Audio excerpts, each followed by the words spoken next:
జిల్లాలో విషాద ఘటన చోటు చేసుకుంది. వైద్యం వికటించి 15 ఏళ్ల చిన్నారి శ్రీనిధి మృతి చెందింది. బద్వేల్లోని ఓ ప్రైవేట్ ఆసుపత్రిలో ఈ ఘటన జరిగింది. ఆస్తమాతో బాధపడుతున్న చిన్నారికి ఆసుపత్రి సిబ్బంది అధిక మోతాదులో ఇంజెక్షన్ ఇవ్వడం వల్లే మృతి చెందినట్లు కుటుంబ సభ్యులు ఆరోపిస్తున్నారు. అయితే పేషెంట్ పరిస్థితి విషమంగా ఉండడంతో కడపకు రిఫర్ చేశామని, సకాలంలో మెరుగైన వైద్యం అందకపోవడంతో మృతి చెందినట్లు వైద్యులు చెబుతున్నారు. వైద్యుల నిర్లక్ష్యమే తమ బిడ్డ మృతికి కారణమని ఆరోపిస్తూ కుటుంబ సభ్యులు ఆసుపత్రి వద్ద ఆందోళనకు దిగారు. ఘటనపై విచారణ కొనసాగుతోంది. అన్నావు కదా, చెక్ చేసినప్పుడు కరెక్ట్ ఉండు నువ్వు చెక్ చేసిన కరెక్టే, చెక్ చేసిన కరెక్ట్ అయినప్పుడు ఇదో పెట్టింది ఇదో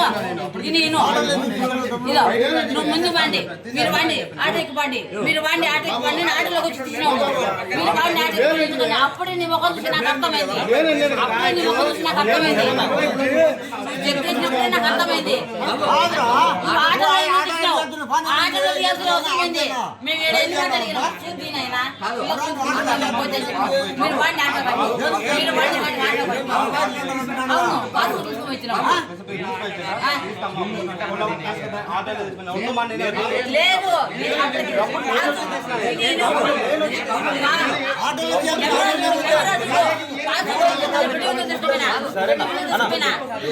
పాస్ పోయిపించి బాత్రూమ్ లో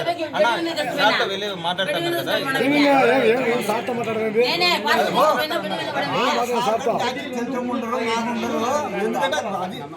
మాట్లాడతాను.